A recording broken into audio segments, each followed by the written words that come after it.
55 वर्षांच्या प्रतीक्षेनंतर पाटणच्या देसाई कुटुंबाची घरवापसी झाली आहे। ही घरवापसी कुठलीही राजकीय दृष्ट्या नसून लौकिक अर्थाने ज्या बंगल्यात शंभूराज देसाईंचा जन्म झाला तिथे ते आज पुन्हा एकदा राहायला आलेत। आपण मेघदूतवरती आहोत आणि आपल्यासोबत स्वतः शंभूराज देसाई आहेत। घरवापसी म्हणता येईल? हे बघा, या घरात मी मगाशीपासून सांगतोय तसं ह्या घरात माझा जन्म झालेला आहे, त्यामुळे त्या घरात मंत्री म्हणून येण्याचं भाग्य मला आज मिळालं। तसं अनेक वेळा ह्यापूर्वीचे मंत्री राहायचे, त्यांना भेटायला ह्या बंगल्यात येऊन गेलोय।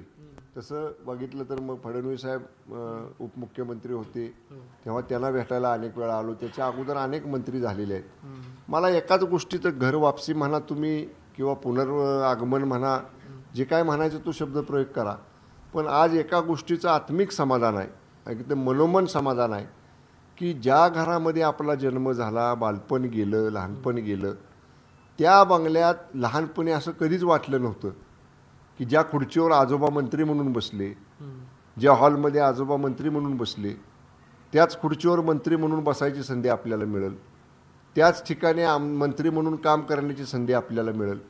पण मी जसं सांगत आलो आहे आपल्याला मगाचपासून की कुठेतरी वाडवडिलांचे आशीर्वाद असतात, पुण्यकर्म असतं आणि राजकीय नेत्यांचं पाठबळ असतं, राजकीय नेत्यांचं सहकार्य असतं, ज्याच्यामुळं मी इथपर्यंत पोचलो। त्यामुळं मी पुनरागमन माझं झालं ह्या बंगल्यात, ह्या गोष्टीचा मला समाधान आहे। बाहेर एक खूप इंटरेस्टिंग असं गोड असा एक फोटो लावला, एक आजोबा आणि एक नातू, आजोबांच्या मांडीवर नातू आहे, नातू फोनवर बोलतोय, त्याच्या हातात फोन आहे, असं एक फोटो आहे। अर्थात तो तुमचाच फोटो आहे, आम्हाला आता तुमच्या सहकार्याने सुद्धा सांगितलं।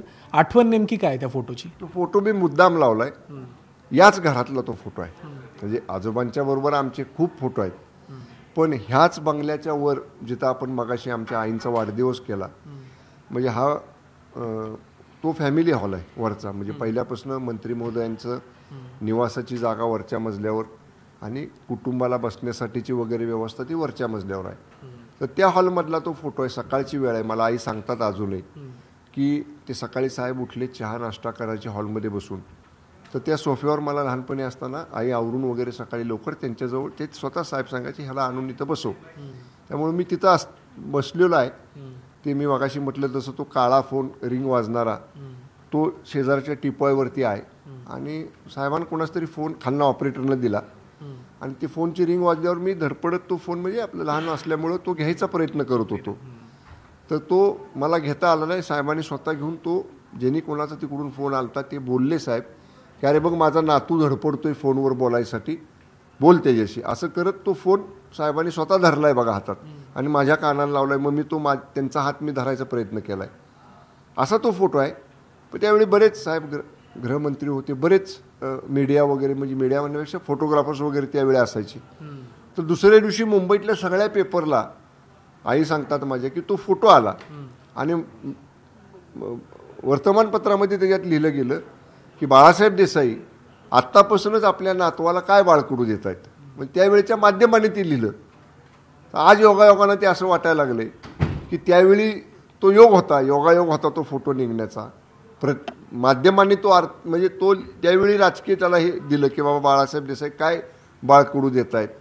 पण त्याच बंगल्यात, त्याच खोलीत, त्याच खुर्चीवर साहेब जिथं मंत्री म्हणून बसले तिथंच मंत्री म्हणून येण्याची संधी मला मिळाली। ह्याच्यापेक्षा मोठं काय भाग्य असायला पाहिजे आयुष्यात आल्यानंतर? याच्यापेक्षा वेगळा आनंद काय असू शकतो? आणि तो मला मिळाला, याचं मला समाधान आहे। मी परत सांगेन, माननीय मुख्यमंत्री फडणवीस साहेबांचे आणि माननीय शिंदे साहेबांचे मी आभार मानेन की दोघांनी, विशेषतः माननीय फडणवीस साहेबांनी हा बंगला मला देण्यासाठी म्हणून एकच पत्र मी त्यांना दिलं आणि त्यावेळी त्यांना सांगितलं की ह्या बंगल्यातला माझा जन्म आहे, म्हणून मला जर आपल्याला बंगला देता आला तर मी विनंती केली, माझी विनंती मान्य केली आणि फडणवीस साहेबांनी मुख्यमंत्री म्हणून जे बंगले वाटण्याचा अधिकार त्यांचा आहे त्यांनी तो मला दिला। त्यांच्यामुळं आणि शिंदे साहेबांच्यामुळं मला इथं येता आलं, त्याचं मला मनोमन समाधान आहे। दोघांचीही मी मनापासून आभार मानतो। गेल्या काही वर्षांमध्ये शंभूराज देसाई जेव्हा माध्यमांसमोर येतात तेव्हा अत्यंत कणखरपणे ते भूमिका मांडताना दिसतात, कुठलाही प्रसंग असो, मग शिंदेंचा एकंदर घटनाक्रम असेल किंवा राज्यातलं सत्तांतर। पण आज जेव्हा शंभूराज देसाई या घरात आले, त्यांनी गृहप्रवेश केला, तेव्हा ते स्वतःचे जे आनंद अश्रू होते ते रोखू शकले नाही। या घराचं आणि देसाईंचं जे एकंदर नाते हे ऋणानुबंध हे भावबंध कसे आहेत नेमके? कारण तुमच्या आई सुद्धा तुमच्या सोबतच त्यांच्या भावनांना वाटमोकळी करून देत होत्या. काय मी कदाचित एकटा आलो असतो राहायला तर त्याचं काही एवढं महत्त्व वाटलं नसतं. पण आज माझ्या आईंचा वाढदिवस आहे आणि आम्ही त्यांना सांगितलं नव्हतं की एवढं मोठं आम्ही नियोजन ह्या घरात आज जायचं राहायला केलेलं आहे म्हणून. आणि मग त्यांना घेऊनच आम्ही दोघंही भाऊ आम्ही त्यांना घेऊन घरामध्ये आलो. त्यांनाही दाटून आलं आणि साहजिक आहे ना, एवढ्या कष्टातनं वर यायचं, एवढे लहान वयात वडील आमचे गेलेले, आईने आमच्या किती कष्टातनं आम्हाला मोठं केलं हे आमचं आम्हाला माहिती आहे. पण बिचाऱ्या त्या मायमाऊलीला किमान आता तरी समाधान मिळालं की बाबा एवढं आपण सोसलं त्याचं फळ चांगलं मिळालं. मुलगा आपला मंत्री झाला आणि जिथं त्याचे आजोबा राहत होते तिथं राहायला तो गेला. असा एक आनंदाचा क्षण होता. ते आनंद अश्रू आमच्या दोघांचे ते डोळ्यात आले. आम्ही ते रोखू शकलो नाही. हे भावना आहेत, ह्याला कुणीच रोखू शकत नाही. त्यांना केव्हा ना केव्हा तरी वाट मोकळी होतच असते आपोआप. शेवटचे 2 प्रश्न. खरं तर गेल्या 6 वर्षामध्ये 2019 पासून जेव्हा राज्यात सरकार बदलल्याने देवेंद्र फडणवीस या बंगल्यावर राहायला आले. यापूर्वी त्यांच्याकडे हा बंगला होता. हा बंगला मेघदूत बंगला राजकीय घडामोडींचं केंद्र होता. महाराष्ट्रातल्या देशातल्या अनेक महत्त्वाच्या नेत्यांचं इथे येणं जाणं होतं. राजकीय भूकंप सुद्धा याच बंगल्यातून घडला.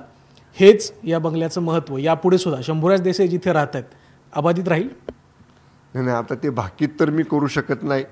पण एवढंच ह्या बंगल्यातनं महायुतीला ताकद कशी मिळेल, महायुती भक्कम कशी होईल, हाच प्रयत्न महायुतीचा एक मंत्री म्हणून माझा राहील. आणि पक्ष म्हणून म्हणाल तर शिवसेनेमध्ये आम्ही काम करतो. हिंदू हृदय सम्राट शिवसेना प्रमुख स्वर्गीय बाळासाहेब ठाकरे साहेब त्यांच्या विचाराची शिवसेना जे आता पुढं नेत आहेत, जे नेतृत्व करतायत, ते आमच्या पक्षाचे मुख्य नेते राज्याचे उपमुख्यमंत्री आदरणीय एकनाथजी शिंदे साहेब यांना ताकद कशी मिळेल, यांना बळ कसं मिळेल आणि शिवसेना कशी वाढेल शिंदे साहेबांच्या नेतृत्वाखाली, या 2 गोष्टींवरती निश्चितपणे या बंगल्यातनं काम केलं जाईल. आणि त्याच्यासाठी कितीही कष्ट घ्यावे लागले, कितीही मेहनत करावी लागली, कितीही संघर्ष कुणाही बरोबर करावा लागला तरी त्याची तयारी ह्या शंभूराज देसाईने ठेवलेली आहे. या प्रश्नातला उपप्रश्न, या बंगल्यात यापूर्वी देवेंद्र फडणवीस राहिले, अशोक चव्हाण राहिले, पुढे जाऊन राज्याचे मुख्यमंत्री झाले. इतिहासाची पुनरावृत्ती होईल असं वाटतं? आता याच्या बाबतीत मी काहीच बोलणार नाही. शिवसेना म्हणून शिवसेनेचं जेव्हा जेव्हा बहुमत येईल, शिवसेनेला जेव्हा जेव्हा कधी मुख्यमंत्री पदाची संधी येईल, तेव्हा आमची सगळ्यात पहिला हात एकनाथ शिंदे साहेबांनी मुख्यमंत्री व्हावं म्हणून पहिला हात शंभूराज देसाईचं वर असेल, एवढंच मी आपल्याला सांगतो. खूप खूप धन्यवाद. तर होते शंभूराज देसाई ज्यांनी मेघदूतवरच्या त्यांच्या घरवापसी संदर्भात आपल्याशी बोलताना भावनांना वाटमोकळी करून दिली. व्हिडिओ जर्नलिस्ट ओमप्रकाश सह मी ओम देशमुख, झी मीडिया, मुंबई.